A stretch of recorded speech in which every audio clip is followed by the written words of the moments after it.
Assalamualaikum warahmatullahi wabarakatuh. Yang terhormat Ibu Rida Istasitepu, SHMH, sebagai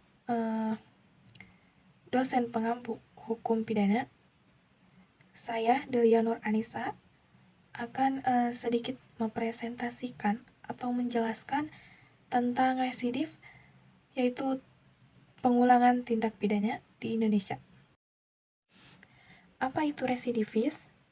Residivis yaitu pengulangan tindak pidana di mana pelaku tindak pidana sebelumnya telah dijatuhi hukuman pidana dalam jangka waktu tertentu dan telah berkekuatan hukum tetap.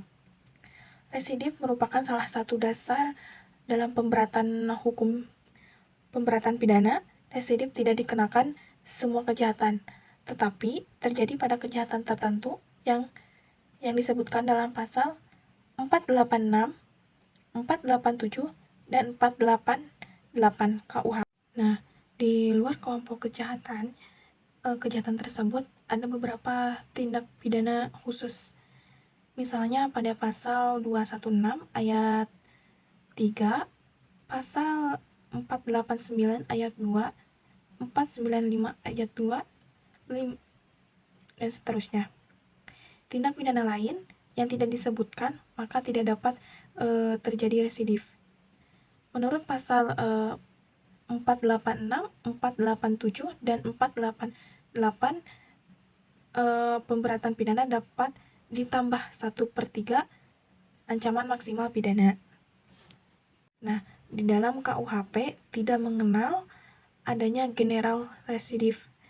Selain itu, untuk pengulangan tindak pidana yang disebut dalam pasal tadi 486 sampai 488 KUHP terdapat ketentuan-ketentuan tertentu.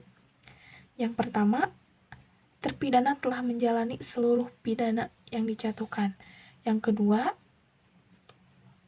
terpidana telah menjalani sebagian pidana yang dijatuhkan. Yang ketiga, dibebaskan dalam menjalani hukuman pidana. Yang keempat, hak menjalankan pidananya belum daluarsa.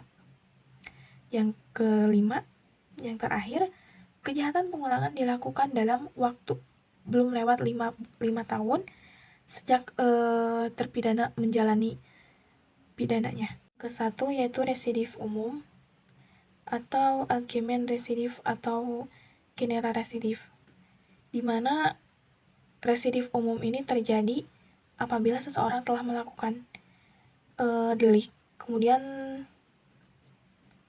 terhadap perbuatan pidana tersebut telah dijatuhi pidana oleh hakim serta menjalani pidananya di dalam lembaga pemasyarakatan. Yang kedua yaitu residif khusus atau spesial residif. Residif tersebut terjadi apabila seseorang melakukan perbuatan pidana dan terhadap perbuatan pidana tersebut telah dijatuhi pidana oleh hakim. Yang ketiga yaitu Tussenstelsel, yaitu Tussenstelsel adalah apabila seseorang melakukan perbuatan pidana dan terhadap perbuatan pidana itu ia telah dijatuhi pidana oleh hakim. Kasus residif korupsi yang pelakunya itu Muhammad Tamzil dan Agus Suranto, pendidikan Kabupaten Kudus pada tahun 2004 saat menjabat Bupati Kudus periode 2003 sampai 2008.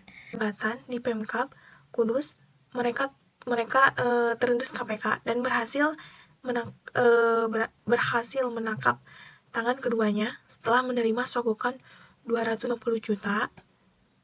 Akhirnya keduanya sudah ditetapkan sebagai tersangka oleh KPK bersama PLT, Sekretaris Dinas. Kesimpulan, residivis diartikan sebagai pengulangan tindak pidana. Ya, mohon maaf apabila ada kekurangan dalam penjelasan, karena saya masih dalam tahap pembelajaran. Cukup sekian dan terima kasih. Wassalamualaikum warahmatullahi wabarakatuh.